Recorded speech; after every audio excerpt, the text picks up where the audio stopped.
Hey everyone, hope you're doing fantastic. We're continuing reading of the Tafseer. It helps us expand what the verses in the Quran have in terms of background and explanation. It has definitely added to me. I feel more stronger, more confident because of it. Let's continue. We were in Surah Al-Baqarah 151 through 152. And before we get started, A'udhu billahi minash shaitanir rajim. Bismillah ar-Rahman ar-Rahim. If you give thanks, I will surely give you more. Ibrahim 14:7.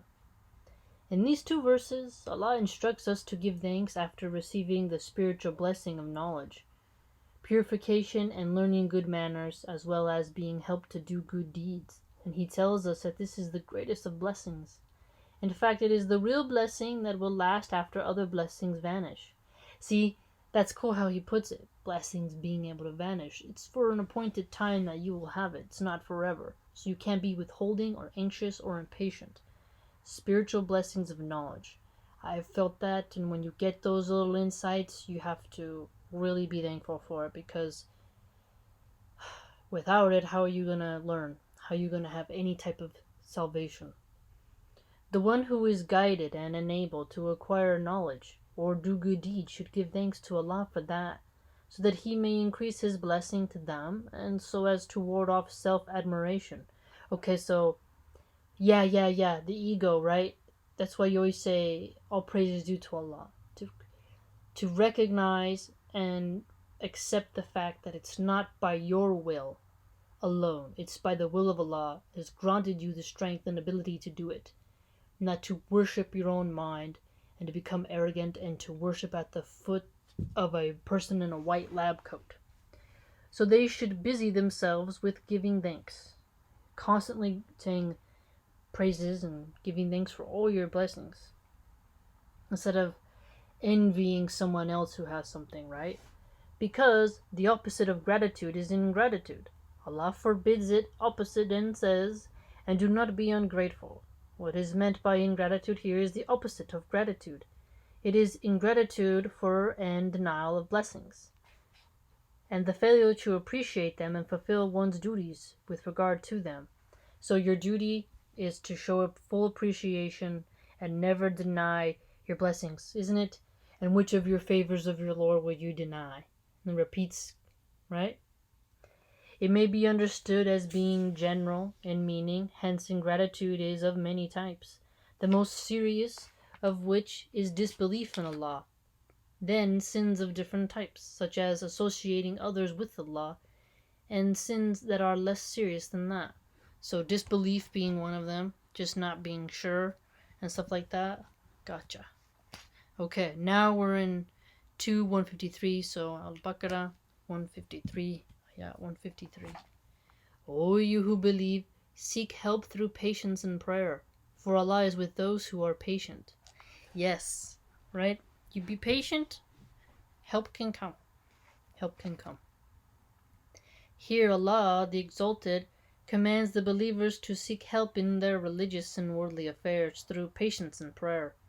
Patience means controlling oneself in the face of that which one dislikes. Pretty succinct definition there, right? Pretty succinct. That is of three types. Okay, here we go. Patience and obedience to Allah. Okay, look at that. That's a good point. Yeah. So, in our own lives, how do we show patience and obedience? Prayer, right? You gotta wake up early. You gotta do wudu. You gotta make sure that if you violate your wudu, you have to do ghusl, right? So that you will do it. Patience and refraining from disobedience to Allah. Oh, that one I felt when I wanted to be mean to someone, right? Like, oh, don't do it. You don't have to transgress. Let it go, and it'll be more of a blessing for you, and Allah will bless you, is what I told myself.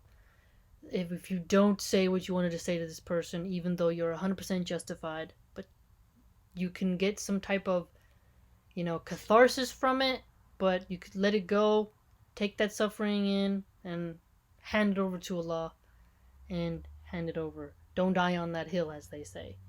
So I felt that was me showing patience and refraining from a vicious backbiting that I wanted to do on someone who was mean to me. But that wouldn't have been good to show patience. I had to show patience, control my temper, right? Control my tongue, and to be careful no matter how bad I wanted to say it, right?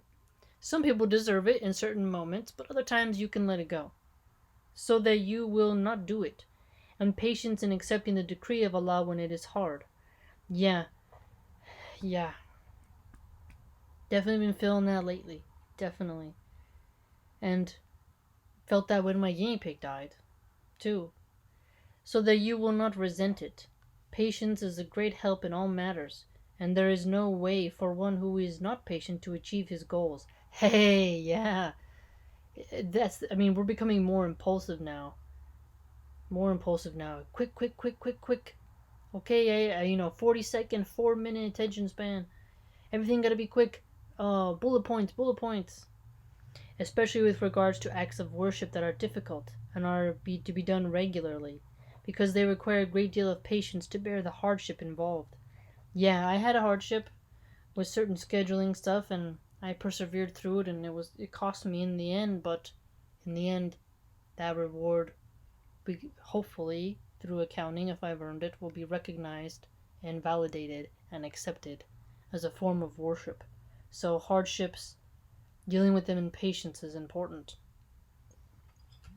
I think we're very clear with that by now, but I like how he puts it, right? The repetition really helps us to solidify it in our minds, right? If the one who does these acts of worship adheres to patience, he will attain success.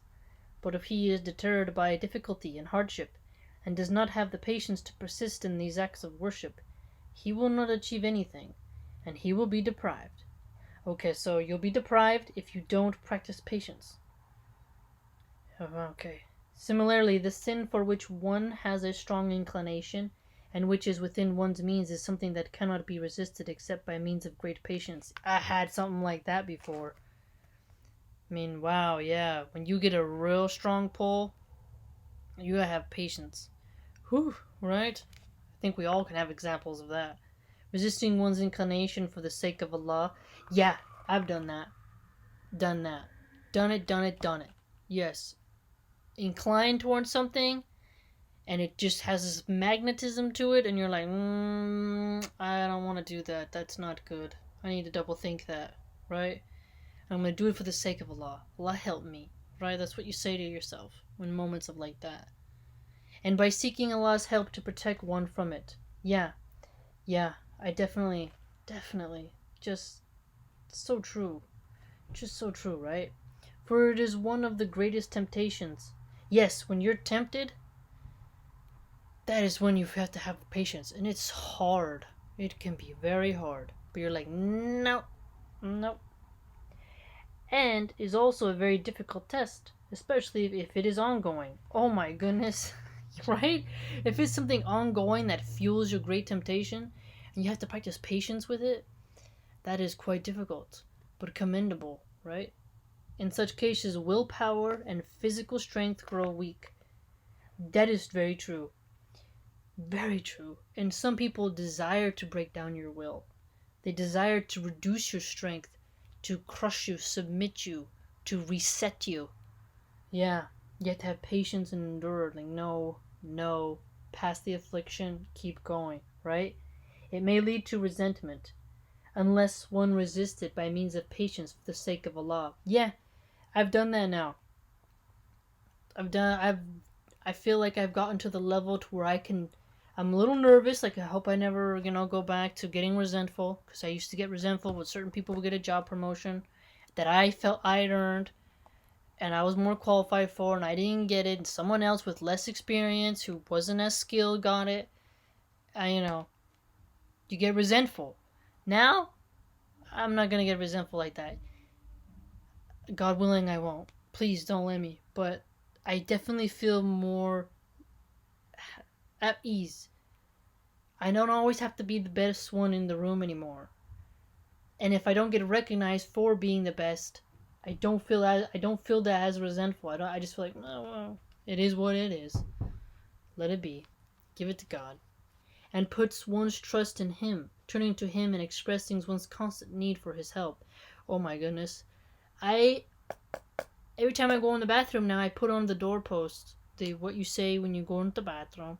When I go to walk, I say the same thing. Today I said it a bunch of times because I did a bunch of bird watching, and I got to see literally so many varieties today of birds.